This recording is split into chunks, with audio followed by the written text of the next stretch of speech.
आज राजस्थान उच्च न्यायालय ने जो झूठ खड़ा करने का षड्यंत्र अपनी राजनीतिक महत्वाकांक्षाओं की पूर्ति के लिए अपने पुत्र की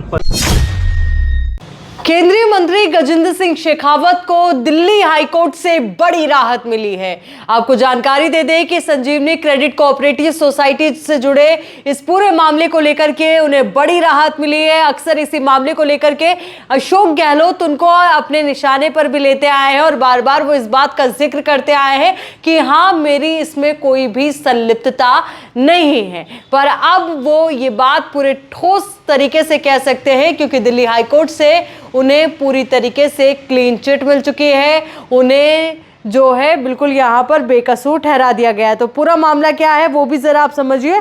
तो संजीवनी क्रेडिट कोऑपरेटिव सोसाइटी से जुड़ा ये पूरा मामला है जिससे दिल्ली हाईकोर्ट ने उन्हें बड़ी राहत दी है। अदालत ने उन्हें इस मामले में क्लीन चिट दी है जिससे उनके खिलाफ लगे आरोपों को निराधार ठहराया गया है। साथ ही शेखावत पर संजीवनी क्रेडिट कोऑपरेटिव सोसाइटी में कथित वित्तीय अनियमितताओं और धोखाधड़ी में शामिल होने के आरोप थे जिसमें हजारों निवेशकों के पैसे फंसे हुए थे। एक बड़ा मामला था, लगभग 900 करोड़ रुपए से जुड़ा ये मामला था जिसमें कई और अन्य लोगों के खिलाफ भी मामला दर्ज हुआ जिसमें केंद्रीय मंत्री गजेंद्र सिंह शेखावत का नाम भी था और यही वो नाम जिसकी वजह से बीजेपी को कई बार घेरा गया। केंद्रीय मंत्री गजेंद्र सिंह शेखावत को कई बार घेरा गया पर पुलिस द्वारा दर्ज की गई एफआईआर में शेखावत का नाम शामिल था, लेकिन हाईकोर्ट ने इस मामले में उनकी संलिप्तता को खारिज कर दिया। शेखावत को राजस्थान पुलिस के स्पेशल ऑपरेशन ग्रुप द्वारा नोटिस दिया गया था जो कथित 900 करोड़ रुपए का जो पूरा घोटाला था उससे जुड़ा हुआ था। अब ऐसे में आपको जानकारी दे दें कि आज जब एक खबर आई उस दौरान केंद्रीय मंत्री गजेंद्र सिंह शेखावत पंडित दीनदयाल उपाध्याय जी की जयंती के कार्यक्रम में सम्मिलित हो रहे थे। उसी दौरान ये खबर आती है। उसके बाद वो मीडिया से मुखातिब भी हुए। उन्होंने इस पूरे मामले को लेकर के अपनी बात भी रखी और साथ ही उन्होंने निश्चित तौर पर यहाँ पर यह भी कहा कि राजनीति के फायदे को लेकर के बार बार इस मुद्दे को उठाया गया, जबकि कई बार मैं इस बात का जिक्र करता आया हूँ कि मेरा इस पूरे मामले से कोई लेना देना नहीं है। ये कुंठित मानसिकता को लेकर के उन्होंने इशारा किया। तो ये तमाम चीजें हैं, तमाम बात है, पर हाँ ये जरूर है कि जिस तरीके से उन्हें बेकसूर ठहराया गया है, जिन पर जितने भी आरोप लगे उन्हें निराधार ठहराया गया है, तो अपने आप में ये मुद्दा उनके लिए बेहद बड़ा हो जाता है। अब वो पुरजोर तरीके से कह सकते हैं कि वो बेकसूर है। और अब आपको जानकारी देते हैं कि आखिर ये जो संजीवनी क्रेडिट कोऑपरेटिव सोसाइटी से जुड़ा जो ये मामला है वो क्या है। तो संजीवनी क्रेडिट कोऑपरेटिव सोसाइटी को राजस्थान सोसाइटी एक्ट के तहत 2008 में रजिस्टर्ड कराया गया था। इसके बाद 2010 में society multi state cooperative society के रूप में बदल गई।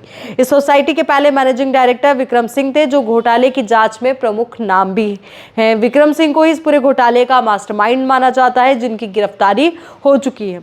तो राजस्थान हाईकोर्ट में जो याचिका दायर की गई थी उसमें बताया गया था कि संजीवनी क्रेडिट कोऑपरेटिव सोसाइटी ने लोगों से भारी निवेश कराया। निवेशकों की फर्जी रिकॉर्ड पोस्टर दिखाकर धोखे में रखा गया। लोगों ने जो पैसा सोसाइटी में निवेश किया था वो लौटाया नहीं गया। ये पूरा घोटाला करीब 900 करोड़ रुपए का बताया जा रहा है। तो वहीं जो हजारों की संख्या में लोगों ने निवेश किया था, आरोप ये भी है कि निवेशकों के पैसों का गलत तरीके से लोन पर दिया गया और लोन पर ब्याज भी नहीं वसूला गया। तो एक बड़ा यहाँ पर ये घोटाला था जिसको लेकर के कई लोगों के नाम है और मुख्य आरोपी का नाम भी हमने आपको साझा किया। पर इन तमाम नामों में जिस नाम की चर्चा सबसे ज्यादा जोरों पर थी वो थी केंद्रीय मंत्री गजेंद्र सिंह शेखावत की।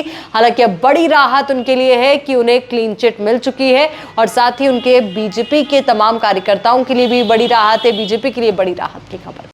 आज राजस्थान उच्च न्यायालय ने जो झूठ खड़ा करने का षड्यंत्र अपनी राजनीतिक महत्वाकांक्षाओं की पूर्ति के लिए अपने पुत्र की पराजय और राजस्थान की जनता द्वारा लगातार भारतीय जनता पार्टी को विजयी देने के खींच से उपजी मानसिकता के चलते हुए जिस तरह से एक झूठे प्रकरण में मुझे घसीटने की कोशिश की गई थी, आज न्यायालय ने